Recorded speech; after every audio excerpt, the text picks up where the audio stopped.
Doctor ortho, अब दर्द भी घुटने टेकेगा। बेंगलुरु में आयोजित एक कार्यक्रम के दौरान राष्ट्रीय स्वयं सेवक संघ यानी आरएसएस के प्रमुख मोहन भागवत ने भगवा झंडे और तिरंगे को लेकर चल रही चर्चाओं पर अपनी बात रखी। उन्होंने कहा कि संघ हमेशा से भारत के राष्ट्रीय ध्वज तिरंगे का सम्मान करता आया है और इसे लेकर किसी तरह का भ्रम नहीं फैलाना है। मोहन भागवत ने कहा कि राष्ट्रीय ध्वज पहली बार 1933 में तय किया गया था। उस समय ध्वज समिति ने पारंपरिक भगवा रंग को स्वतंत्र भारत का ध्वज बनाने की सिफारिश की थी, लेकिन तब महात्मा गांधी ने सुझाव दिया कि ध्वज 3 रंगों का होगा और सबसे ऊपर भगवा होगा। उन्होंने कहा कि गांधी जी के सुझाव को सबने स्वीकार किया और तब से यही तिरंगा ध्वज हमारे देश की पहचान बन गया। भागवत ने स्पष्ट किया कि संघ हमेशा से इस ध्वज का सम्मान करता है। संघ ने कभी तिरंगे का विरोध नहीं किया। हम इस ध्वज के साथ खड़े रहे हैं, इसका सम्मान किया है, श्रद्धांजलि दी है और इसकी रक्षा की है। इसलिए भगवा बनाम तिरंगा जैसी कोई बात ही नहीं है। उन्होंने ये भी कहा कि दुनिया के कई संगठनों और राजनीतिक दलों के अपने अपने झंडे होते हैं। हर कम्युनिस्ट पार्टी के पास लाल झंडा है, कांग्रेस पार्टी का झंडा चरखे के साथ तिरंगा है और रिपब्लिक पार्टी का झंडा नीले रंग का है। उसी तरह संघ का अपना भगवा ध्वज है, लेकिन हम अपने राष्ट्रीय ध्वज तिरंगे का पूरा सम्मान करते हैं। ये हमारे राष्ट्र का गौरव है। कार्यक्रम के दौरान मोहन भागवत ने पाकिस्तान के साथ भारत के संबंधों पर भी अपनी राय रखी। उन्होंने कहा कि भारत हमेशा शांति चाहता है, लेकिन पाकिस्तान की नीयत ठीक नहीं है।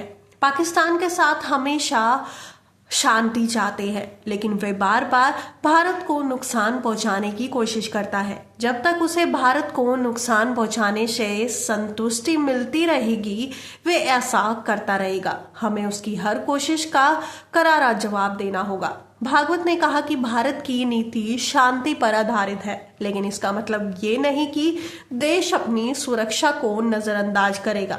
उन्होंने कहा कि भारत को अब आत्मनिर्भर बनकर अपनी सीमाओं और मूल्यों की रक्षा करनी होगी। मोहन भागवत से कार्यक्रम में संगठन के रजिस्ट्रेशन और फंडिंग से जुड़े सवाल भी पूछे गए। इस पर उन्होंने उल्टा सवाल किया।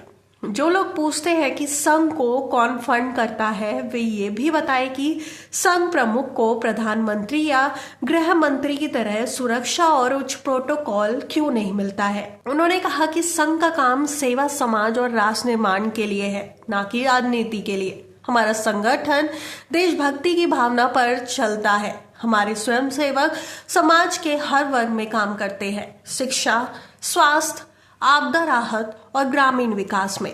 भागवत ने कहा कि संघ का ढांचा पारदर्शी है और उसके स्वयंसेवक स्वेच्छा से समाज की सेवा करते हैं। संघ के प्रचारकों को कोई वेतन नहीं मिलता, वे राष्ट्र सेवा के भाव से काम करते हैं। मोहन भागवत ने पीएम नरेंद्र मोदी के नारे सबका साथ सबका विकास पर भी प्रतिक्रिया दी। उन्होंने कहा कि ये विचार नया नहीं है, बल्कि संघ के मूल सिद्धांतों में से एक है। संघ तो पहले से मानता है कि सबका साथ और सबका विकास ही सच्ची राष्ट्र सेवा है। अगर हमारे स्वयंसेवक राजनीति में जाकर इस नारे को आगे बढ़ा रहे हैं तो ये अच्छी बात है। हमें समाज को जोड़ने की दिशा में काम करते रहना चाहिए। ये पूरा कार्यक्रम संघ के स्थापना के 100 वर्ष पूरे होने के अवसर पर आयोजित किया गया था। कार्यक्रम का शीर्षक था न्यू हॉरिजन, संघ की यात्रा के 100 साल। इस अवसर पर मोहन भागवत ने संघ के मूल विचारों और भविष्य की दिशा पर बात की।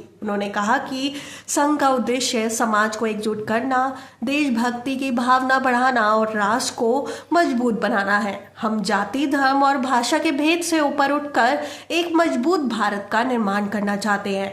हमारा लक्ष्य है कि भारत विश्व गुरु बने। भागवत ने कहा कि आने वाले वर्षों में संघ शिक्षा, पर्यावरण, ग्राम विकास और सामाजिक समरसता के क्षेत्रों में और व्यापक स्तर पर काम करेगा। संक्षेप में मोहन भागवत ने अपने भाषण में ये स्पष्ट किया कि संघ तिरंगे का सम्मान करता है, भगवा उसका प्रतीक है और दोनों में कोई टकराव नहीं। उन्होंने पाकिस्तान को चेतावनी दी, संघ की पारदर्शिता पर जोर दिया और सबका साथ सबका विकास को संघ की मूल विचारधारा बताया।